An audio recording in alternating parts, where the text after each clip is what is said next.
continues defeating the terrorists across the country and maintains control over the hills near Abyad Road in Al-Hasaka.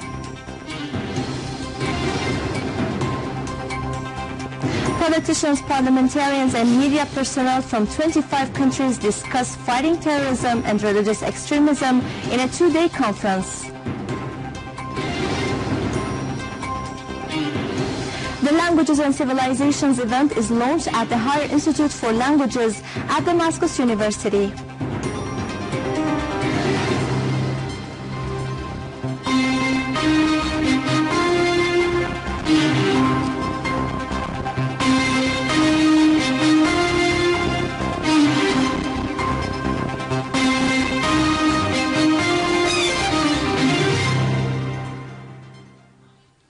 Good afternoon.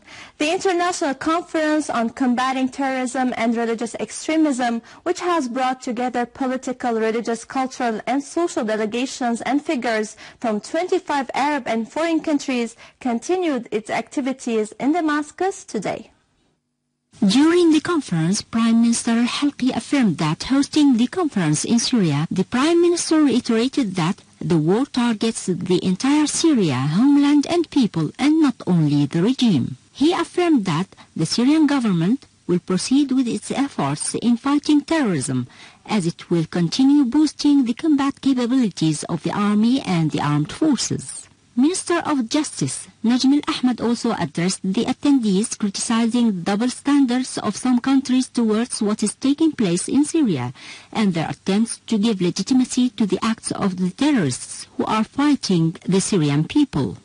For his part, Minister of Religious Endowments Muhammad Abdul Sattar al-Sayyid highlighted the need to focus on a conclusion that Wahhabism is a terrorist mentality and called for a Security Council resolution banning Wahhabism, promoting curricula and blocking websites used to spread Takfiri and Wahhabi thinking. Discussions focused on international law's position on terrorism and how to confront terrorism on the global regions. Participants in the conference said that the terrorism targeting Syria poses a threat to the entire world and that terrorism is being backed by the West to destroy the region's societies, asserting that the true principles of Islam have nothing to do with the terrorists' heinous acts of murder and slaughter. As a member of a large American delegation who are present in the Syrian Arab Republic, I just want to say that it is an honor for us to be here at this important conference for a number of reasons, not least of which is the spatial connection between the American people and the Syrian people. I remind you that it was in the mid-19th century when the first large number of Arabs came to my country. They were Syrian. The Syrian people and their leaders have built America over the last 150 years, and our relationship today between the people of your country and ours is strong. And I think for that reason and others, it perhaps will have more credibility, because hopefully coming out of this conference will be a resolution calling for the Security Council to act on the earlier resolution on terrorism. And that obviously is important for Syria, which today is in the crosshairs of terrorism. The participants emphasized the need for Arab countries to set up a counter-terrorism mechanism denouncing the U.S., which supports terrorism while claiming to combat it, and noting that the terrorist organization ISIS is securing funding by selling stolen Iraqi and Syrian petroleum, as well as receiving donations provided by Saudi regime, Qatar, Kuwait, and the UAE, among others. They also called for combating terrorism by removing its sources, promoting a comprehensive enlightenment, exposing the Western policies and the role of U.S. intelligence agencies in supporting Takfiri movements. The participants stressed that the unilateral economic sanctions which were imposed on Syria are illegal.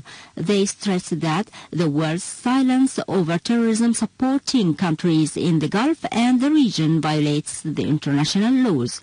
They also underlined that the Zionist entity is involved in all what is taking place in the region. In the city of Ain al-Arab in Aleppo countryside, the citizens and the defense units continue their advance in more than one front.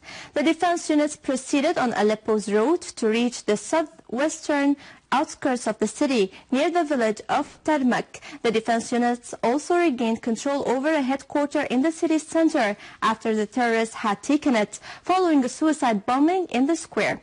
On the southern and eastern fronts of the city, the defense units, in cooperation with the residents, proceed inflicting heavy casualties among ISIS, in addition to cutting their supply routes. Clashes also escalated between the terrorists and the defense units at the northern parts of the city, near the Turkish borders. In Al-Hasaka, Syrian Arab army units maintained control over the hills near the road of Abyad, killing many terrorists and destroying their weapons and criminal tools. Meanwhile, a national meeting was held by the tribal leaders in the governorate, resulting in a paperwork that aims at reactivating the role of the tribesmen and their support to the Syrian Arab army, as well as activating the role of the national reconciliation committees. In Homs, 101 wanted persons have turned themselves in to the authorities in the areas of Jandar, Al-Rastan, Talbisa, Tel Kalakh, and some parts of Homs city. They were released after pledging not to carry out any act that may undermine the security of the country. Earlier, on the 18th of November, 131 wanted persons turned themselves in with their weapons to the Syrian authorities. The Iraqi armed forces fought ISIS attempts to control Al-Walid crossing on the western borders of Al-Anbar governorate and inflicted heavy losses upon them. The Iraqi forces, supported by the tribes, confronted the ISIS attack against Al-Ramadi city. In Diyala governorate, the Iraqi forces carried out a qualitative operation in Al-Miqdadiyya suburb to the east of Baqouba and killed 12 terrorists. Meanwhile, the Iraqi forces started military preparations to clean Ninawa governorate from ISIS. In Saladin governorate, a police source said that a leader from ISIS has been killed, along with 32 terrorists, in confrontations with the Iraqi security forces to the west of Tikrit.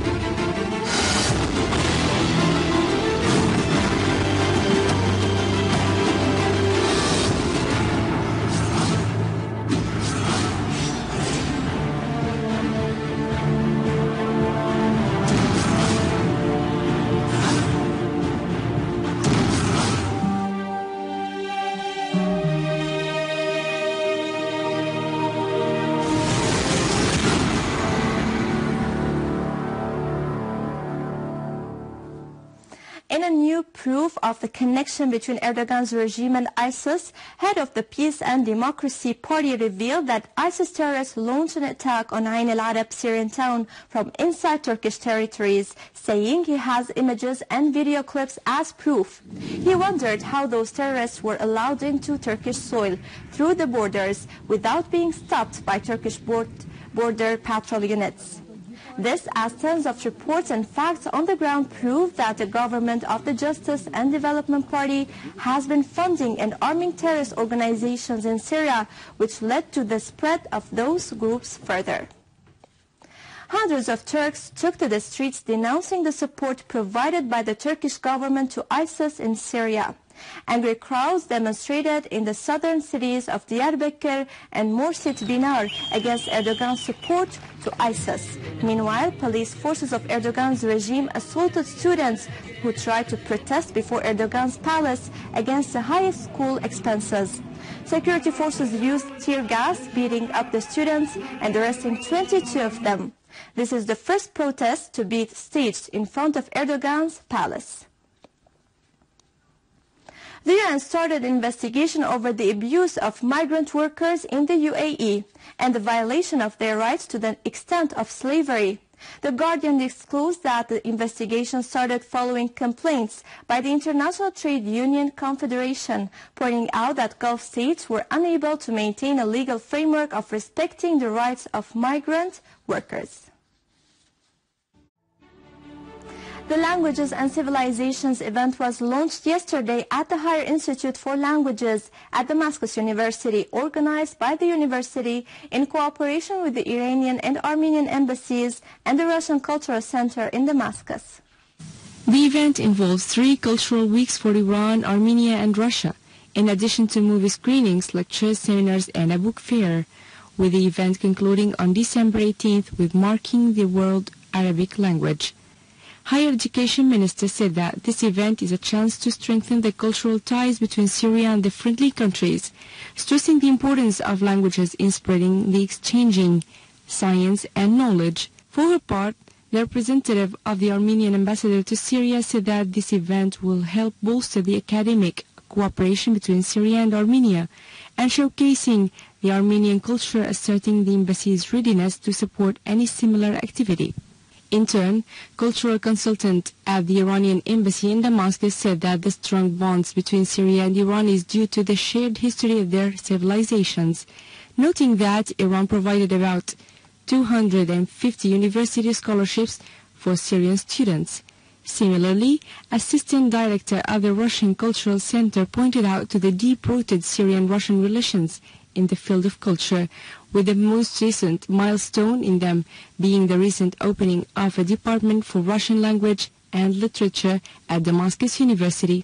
The Higher Language Institute at Damascus University organized this activity in cooperation with the Russian Embassy and the Iranian Embassy and the Armenian Embassy. Of course, the 3 countries provided input into this activity in the form of lectures by specialists and people interested basically in civilizations and languages. And the activity includes also an exhibition of paintings, particularly from the Iranian Cultural Center, and an exhibition of books. I think what's important in this activity is the fact that it highlights the importance of a multiplicity of languages, the importance of dialogue, using different languages, and what's more important is the dialogue between and among different civilizations.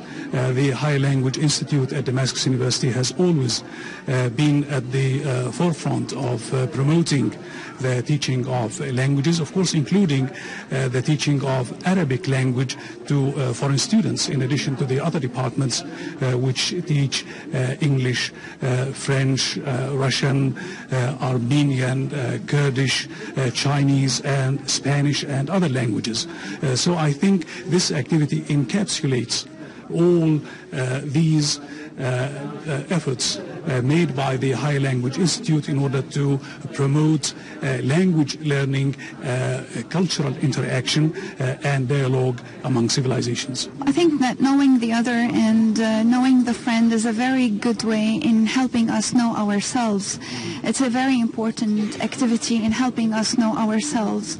And this event in its linguistic and cultural dimensions, it's also a chance for acculturation, knowing similar nations, their experience in struggle, their experience in a struggle in the fight for a better life.